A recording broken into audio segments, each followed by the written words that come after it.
Hi, I want to welcome you to Worstell.com and Faith Christian Church in Quincy. This week we're putting to bed in our recap the Salt and Light series, and to do that we decided that we're just going to talk about the mission of the church. Churches are real big on their mission statements, right? Everyone wants to have that document that says that this is who we are. A lot of churches like to stuff a whole lot of doctrine into that, and ultimately it just becomes this piece of paper that no one memorizes, no one knows what it is, but we feel better at night for having it. Some want to go the very simple route, which I prefer, and basically love God, love others, and that's our mission. Those are fine, and churches do that, and that's great. That's not what we do at Faith. We think that the Holy Spirit has already given us the mission of the church through the writing of Paul in Ephesians chapter 4, and so that is our mission statement. It's Ephesians chapter 4, verse 11 through 16, and I would encourage you to read that, but basically what Paul is saying is that God gave leaders to the church, and those leaders of the church are there to equip the members of the church for works of service, and that the goal for that is that they will become more mature and that they will become unified. That is the mission of Faith Christian Church. We are here to equip people for works of service in the world. Here is the most amazing thing about you who are in the church, you who come and sit in the chairs on Sunday morning, is that you are the hands and you are the feet of God. It's my job to equip you to do that. And so if we look out in the church and we say 10% of the people are doing 90% of the work, that's a failure of leadership. That's the onus is on us. The onus is on the leaders and the teachers of the church. We get that and we know that, and that's why we strive to equip you. But here's the thing. You are all ministers. There is a priesthood of all believers. The leaders are there to equip, but the members are there to do ministry. When we talked about salt and light, you'll remember we said that when you start that salvation journey, you are the salt. You are the light. You don't become it. You don't strive to be it. You instantly are it. That's a great thing.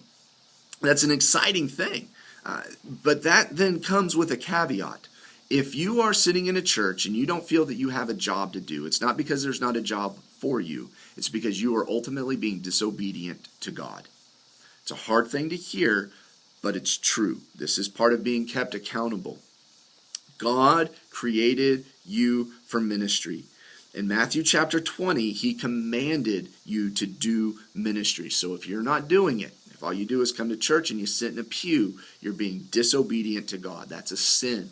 God needs you to do ministry. He commanded you to do ministry. There is ministry for you to do. You are created to do it. That's what 1 Peter chapter 2 tells us. You are created for ministry. You are gifted for ministry. When you start that salvation journey, when you get the gift of the Holy Spirit, by definition, a spiritual gift is something you get after you become saved.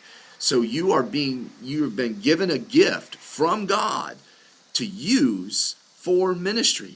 He's gifted it for you. If you don't feel that you have a part in the church, then you just don't understand what your gift is. But God has given you a gift to do ministry. He's also called you to ministry. A lot of times in churches, we get this wrong, and it's a preacher's fault, and doggone it, I hate it. You hear these guys all the time, and they talk about, I was called to do this, or I was called to this church, or I was called to that church. Usually, the only time you hear that is when a minister wants to leave your church, right? And they say, God called me to this church. Well, he just dropped the God card. How can you argue with that? I'm not so sure I read that biblically. I'm not so sure that God calls you to a location. In fact, I'm just going to be honest. I don't think God cares where you do ministry. He just cares that you do it. You are called as a Christian to do ministry. Wherever you're at, do ministry. And here's the great thing. Matthew chapter 8, the Great Commission, you are authorized to do ministry. You are authorized to do it. People call the church all the time. They say, hey, Matt, I really want to do this. I feel like, God's gifted me in this way and that we could really knock this ministry out of the ballpark. Know this, first and foremost, I am not your authorizing agent. I don't authorize ministry. God's already done that for you. Don't come to me seeing if you can do something. If you feel like you should, that might just mean that God has authorized you to do that ministry. Now, The organization of the church is a great place for that ministry to happen. It really is. I mean, we're able to mobilize volunteers quickly. We are able to provide funds for things. I mean, we have systems in place so that ministry can happen.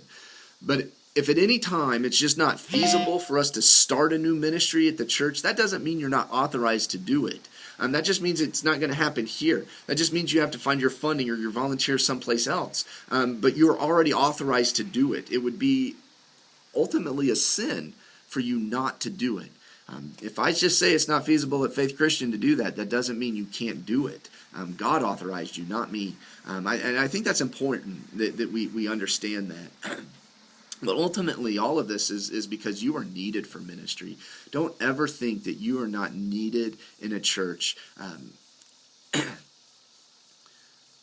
Jesus looked out into fields during the harvest time, and he said, "See, they are ready to be harvested.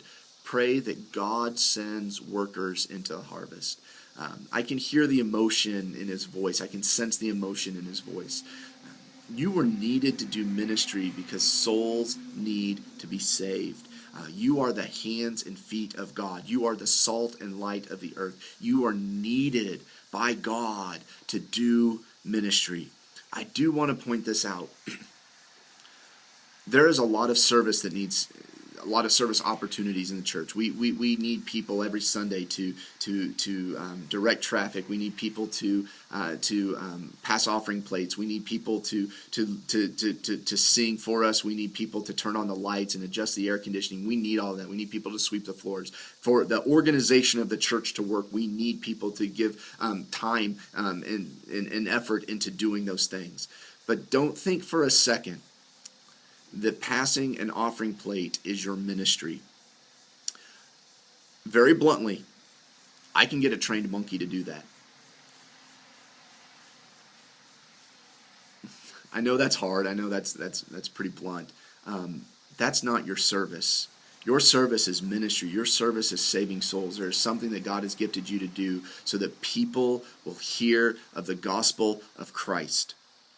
That is your ministry. My encouragement to you today is because you are authorized and you are gifted and you are called and you are commanded to do ministry, to go out and do ministry.